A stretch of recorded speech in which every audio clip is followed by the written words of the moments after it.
Hello बच्चों, नमस्कार। आज हम आपको बताएंगे ग्रामर के की पॉइंट्स के बारे में। जैसे वाक्यों में हम देखते हैं कि कैसे छांटना है सब्जेक्ट को, ऑब्जेक्ट को या एडवर्ब को या प्रेडिकेट को, इन सबको कैसे छांटा जाता है हिंदी वाक्य से हम आपको सिखाएंगे। तो कृपया आप लोग ध्यान दीजिएगा यहाँ पे। किसी भी वाक्य में जब हम मुख्य क्रिया अर्थात मेन वर्ब से निम्न क्वेश्चन करें, निम्न क्वेश्चन करें तो हमें क्या क्या मिलता है यहाँ पे हम देखेंगे। सबसे पहला क्वेश्चन हम करेंगे कौन और किसने। कौन और किसने, इसको इंग्लिश में क्या बोलते हैं? हु। क्या बोलते हैं? हु बोलते हैं। अगर जब हम ये क्वेश्चन करते हैं मुख्य क्रिया से मेन वर्ब से क्वेश्चन करने पर जो आंसर मिलता है वो हमारा सब्जेक्ट होता है। जो आंसर मिलेगा वो हमारा क्या होगा? सब्जेक्ट होगा। दूसरा क्वेश्चन हम क्या करते हैं? तो जब हम मुख्य क्रिया से ये क्वेश्चन करें कि किसका, किसकी, किसको, ये तीन क्वेश्चन जब हम मुख्य क्रिया से करते हैं, इसको अंग्रेजी में whom बोलते हैं। जब ये तीन क्वेश्चन हम मुख्य क्रिया से करते हैं तो हमें जो मिलता है, आउटपुट जो मिलता है, जो हमें आंसर मिलता है, उसको हम बोलते हैं इनडायरेक्ट ऑब्जेक्ट। इनडायरेक्ट ऑब्जेक्ट बोलते हैं इसको। ठीक है बच्चों, आगे देखते हैं। तीसरा कॉन्सेप्ट क्या है इसका? जब हम मुख्य क्रिया से क्वेश्चन करें क्या को इंग्लिश में क्या कहते हैं? व्हाट कहते हैं। ये क्वेश्चन हम किससे पूछेंगे? मेन वर्ब से क्वेश्चन करने पर हमें क्या मिलेगा? Direct object. हम जब मेन वर्ब से क्वेश्चन करेंगे कि क्या, तो उससे हमें क्या मिलता है? Direct object. डायरेक्ट ऑब्जेक्ट मिलेगा मुख्य क्रिया जब क्या वाला क्वेश्चन करेंगे। चौथा है हमारा, जब हम मुख्य क्रिया से कब, कहाँ, क्यों, कैसे, ये सभी क्वेश्चन करते हैं, इसको इंग्लिश में कब को व्हेन कहते हैं, कहाँ को व्हेर कहते हैं, क्यों को व्हाई कहते हैं और कैसे को हाउ कहते हैं। जब ये सब क्वेश्चन हम मेन वर्ब से करते हैं, क्वेश्चन मेन वर्ब से करने पर हमें जो आउटपुट या जो रिजल्ट मिलता है उसको हम कहते हैं एडवर्ब। इसको एडवर्ब कहते हैं। एक एग्जाम्पल के द्वारा हम ये समझेंगे जिसमें सारे अभी आपको छांट के दिखाते हैं कि कैसे इसको छटनी की जाएगी, कैसे इसको ट्रांसलेशन पे बैठाया जाएगा। तो हम एग्जाम्पल ले लेते हैं। जैसे एग्जाम्पल हम ले लें कि वे अपने भाई को यह किताब सुबह के समय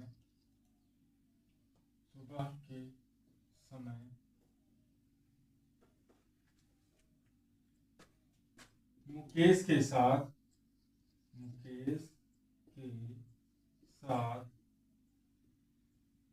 नहीं, साथ पढ़ाता है।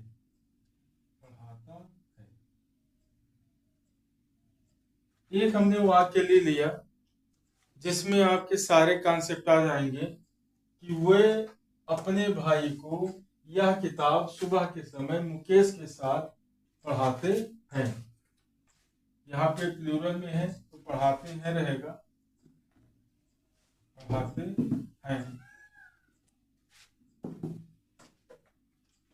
वह अपने भाई को यह किताब सुबह के समय मुकेश के साथ पढ़ाते हैं।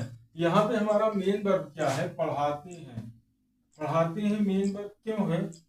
क्योंकि ये पहचान के साथ जुड़ा हुआ है और लास्ट में भी आ रहा है, तो जो पहचान के साथ जुड़ी वर्ब होती है उसको मेन वर्ब कहते हैं।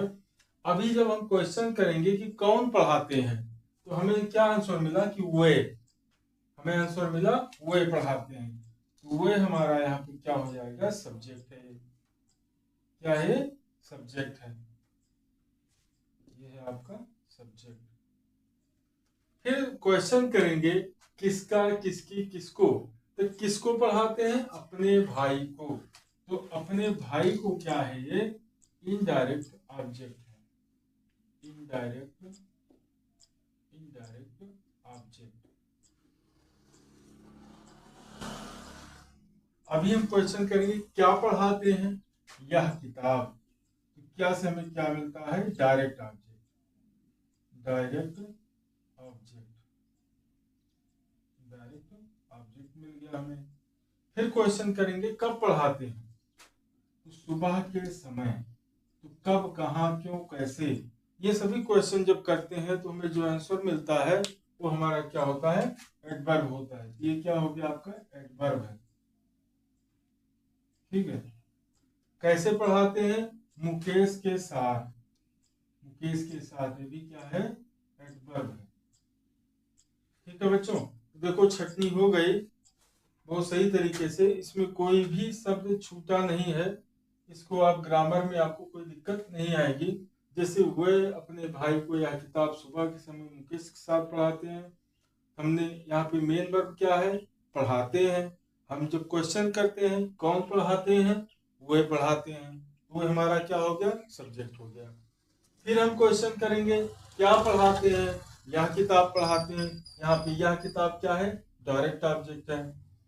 फिर हम क्वेश्चन करेंगे किसको पढ़ाते हैं? अपने भाई को पढ़ाते हैं। तो अपने भाई को यहाँ पे क्या है? इनडायरेक्ट ऑब्जेक्ट है। कब पढ़ाते हैं? सुबह के समय पढ़ाते हैं। सुबह के समय यहाँ पे क्या है? एडवर्ब है। कैसे पढ़ाते हैं? मुकेश के साथ। ये भी क्या है? हमारा एडवर्ब है।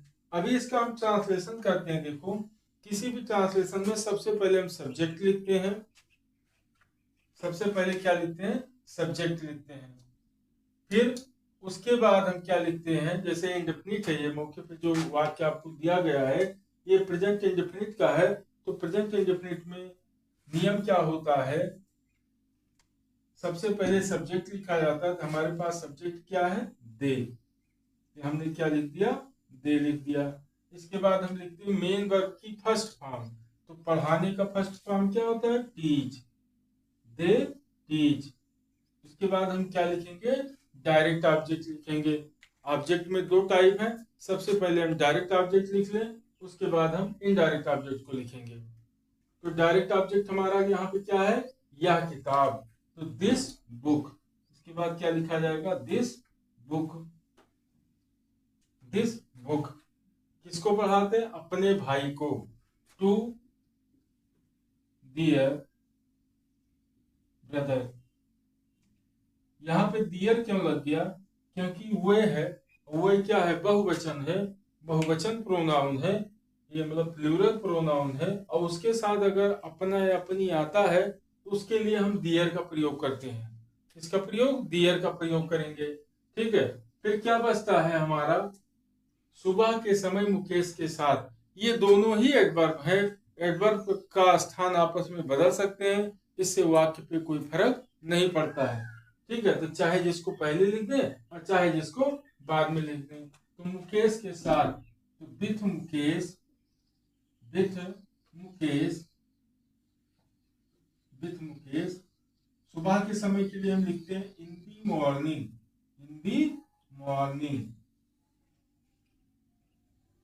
इस तरह हमारा ट्रांसलेशन यहाँ पे कंप्लीट हो गया। तो देखो कितना इजी तरीका हो गया कि जैसे जैसे यहाँ पे आपने छांट लिया, उसके बाद जो आपका रूल्स है, जो आपका स्ट्रक्चर है, उस पर आप बैठाते चले गए और आराम से आप ट्रांसलेशन चाहे जितना लंबा चौड़ा हो उससे कोई दिक्कत नहीं होगी, आप आसानी से कर पाएंगे। बच्चों आपको ये वीडियो अगर अच्छा लगा हो तो आप इसको लाइक कीजिए, सब्सक्राइब कीजिए और चैनल में हमारा बार बार प्रोत्साहन करते रहिए, क्योंकि ये अभी हमारा नया चैनल खुला हुआ है, तो इससे बड़ा बिग पॉइंट पे चल रहा है। कृपया आप लोग सब्सक्राइब कीजिए, फॉलो कीजिए। धन्यवाद।